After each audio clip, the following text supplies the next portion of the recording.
Yo, what's going on, everyone? It's Brian and Jim here. This is how we're gonna start this shit. Anyway, today we're checking out Jaws for the NES. Released in 1987, this was developed by, Atlas? That can't be right. God damn it, Wikipedia. And published by LJN. Hey, Jim! What? It's funny you like making those jaw noises, because your mother's kind of like Jaws. Remember the scene at the end when she was swallowing up that guy? She had the blackest of eyes. I don't even know what to say anymore. He actually stumped me. Completely stumped. I'm just gonna go cry now. But first... You want to see my scar? No! It was released on the NES and in North America as an exclusive. Yeah, it's another LJN game, and this could have easily been on the Atari, so let's just get into it. No more mom talk! Smile, you son of a bitch. The graphics.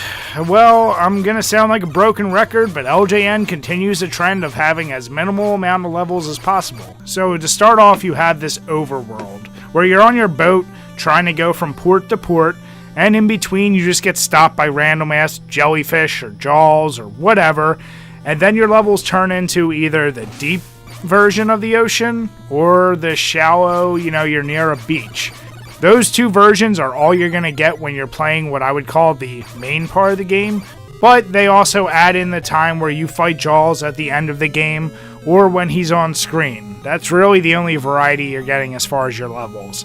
As far as the sprites themselves, your guy is a little scuba guy unless you're lucky enough to pick up the submarine, which I never did, so you're not going to see footage of it. There's a submarine? Yeah, it's some way to get it, but that would require effort. Oh, yeah. The sprites themselves, they're not that impressive either, because you have three options for enemies. The jellyfish, some stingrays, or some small sharks, which are basically Jaws, just in a smaller version. What? Don't underestimate the stingrays like Steve Irwin did. God damn it, respect him! So what they do give you, the colors look okay, but there's not exactly a lot of depth or shading or interesting things to look at. The only reason we gave this a lot of points, and I'm kind of jumping ahead to the point in the video where I'd show you the end, but the part where you fight Jaws and he pops out kind of looks cool. So, for all that alone, we gave it 4s. It's below average, it's not special. And as far as beer, I'm going to add 1 for good old Steve Irwin. We miss you, boy! Alright, the sound. I guess I'll start with the music first and say that, at least for the most part, it's pretty faithful to the movie. They do take a lot of music from the movies, and it sounds like it's coming from a cheap Casio, but it's there. And you get a couple different tracks for all the different screens, all like 5 of them, if that. So, at least there's that. The sound effects are basically as generic as can be, but if there's one thing we can say, at least the music isn't distracting. It fits the game pretty well. It's certainly not memorable, but it's not horrible either. So, for such an average kind of soundtrack, we gave it the average score of 5s. And when it comes to beer, I'll just give it 1 beer for The control. In an interesting turn of events, this is one game where the controls were fairly tight. Once again, you only have 2 main screens that you have to go through. When you're moving the boat, there's nothing even worth mentioning, but when you're playing as a scuba diver, it responds well enough. I will say, if you're standing still and have to move, there's a little bit of a charge up.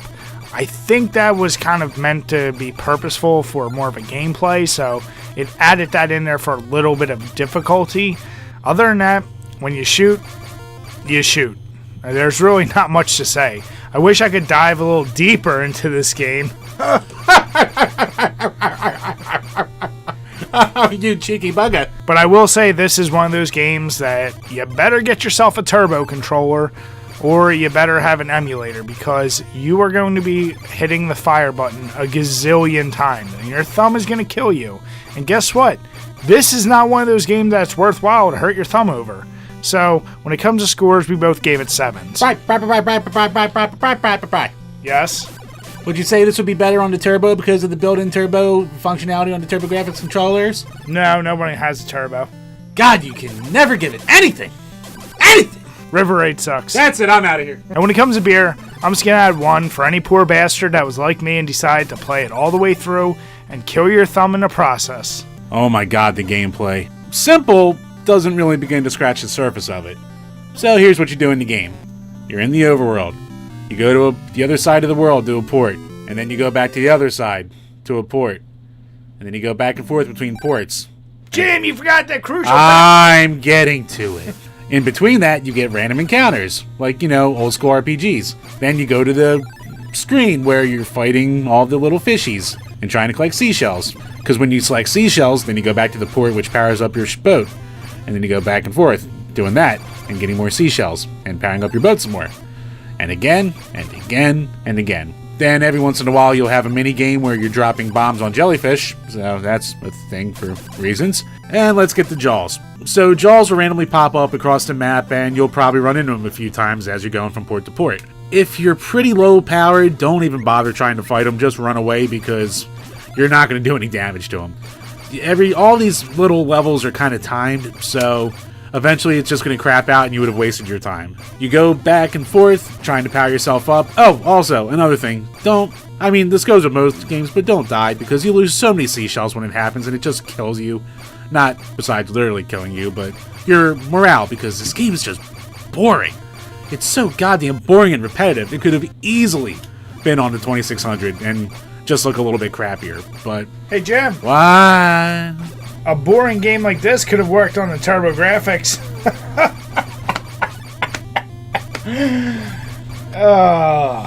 Continue. I hate him. I hate him with the fire of 1,000 suns. Anyway, so once you damage Jaws enough, then you get to the part where you gotta stick your little peener in his mouth to kill him off once and for all. Ah, what? Don't say that! Winky? That would make Jaws a victim. Oh, I'm just gonna let that one sit. So, Brian gave it a 4, I gave it a 3. He had the patience to play through it all, I just got so goddamn bored. And basically anytime I play this, if I die once, I just kind of turn it off out of frustration. And when it comes to beers, I'm gonna give it 3 beers for the 3 main gameplay elements. The overworld, the seashell collecting, and the dick in Jaws' mouth to kill him. Ow! The originality. Similar to Back to the Future, this game gave us a few interesting things we've never seen before. Some could say... Yeah, I've never seen a seashell before. We should really go down the shore. Carry on. My wayward son. Will there be peace when you... Please end this video. That's what your mother said. Oh god, it's evolving. But anyway, some have called this game The Legend of Zelda of the Sea. What? Well, there's an overworld. There's the fight screen. There's collection of things. There's powering up. And there's a big boss that you know about from the beginning. I have nothing. You're absolutely right. Zelda fans, please do not crucify me. But anyway... Breath of the Wild. More like Jaws of the Wild, am I right? Alright, now you took it too far. What? No, I didn't! Calm your tits. Oh, great. So anyway... Yeah. I will not calm my tits! We've never seen seashells used as currency. This idea of going back and forth to power up to fight Jaws, and not to mention it is the first Jaws game, we combined all that together and it rounds out to a 6. Even if you hate the game, you certainly could say it's a unique experience. And as far as beer, I'm just going to add 1 for any Zelda fan out there that's probably flipping out and going to write me a 2-page little comment that's going to be like, how dare you compare it to Zelda's life. Alright, replayability. Wow, there's like almost nothing here. Maybe if you get hit and die, you'll have to play it again, but the game's not hard, and it really just depends on how much patience you're going to have with it to beat it. I mean, if you know what you're doing and you don't screw up, you can beat it in like 6 minutes. Like, it's that short. I probably would have gotten more replayability out of trying to learn how to use the 3 seashells from Demolition Man, if we're going to talk about seashells here. So. Ow, what? We already did that game! But the bed still works. Go watch Demolition Man review. Please give us views. But yeah, like we said, the game's simple, you can beat it fast, and it just depends on you, so we gave it 2s. And when it comes to beer, I guess I'll give it 1 beer for just 1 very short, lonely experience. It's like your teenage years. That's why I have so many weird games. Overall, this is another case of a game that would have been better suited for the Atari 2600. Fucking boring! It's really boring. It's super repetitive, and as Jim said, once you know what you need to do, it makes it even more boring knowing that you just get your harpoon to a certain level, you can beat Jaws, and when you figure out the trick to actually defeating him, it makes that part even easier. So, you don't really get a sense of accomplishment from beating this game, And while it may be playable and there's nothing control-wise that screws with you, you're just going to leave it being like, what the hell was that? Weirdly enough, this winds up being one of the least offensive LJN games we've played. Yeah. It's just so goddamn blah that, as I've said many times, don't waste your money on it. So when it comes to scores, we both gave it a 4.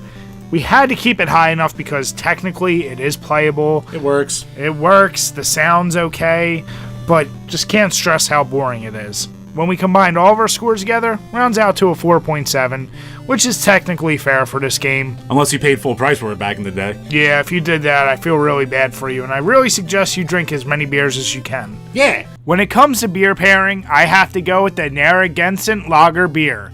This is the same beer that Quint drinks in the movie Jaws, so, like the logo says, crush it like Quint. This is a relatively cheap beer, and it goes down really smooth, so it's going to help you with a game that's as boring as Jaws. But remember to drink your beers and play your games responsibly.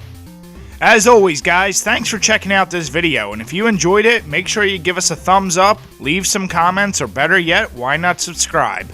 Till next time, guys, cheers.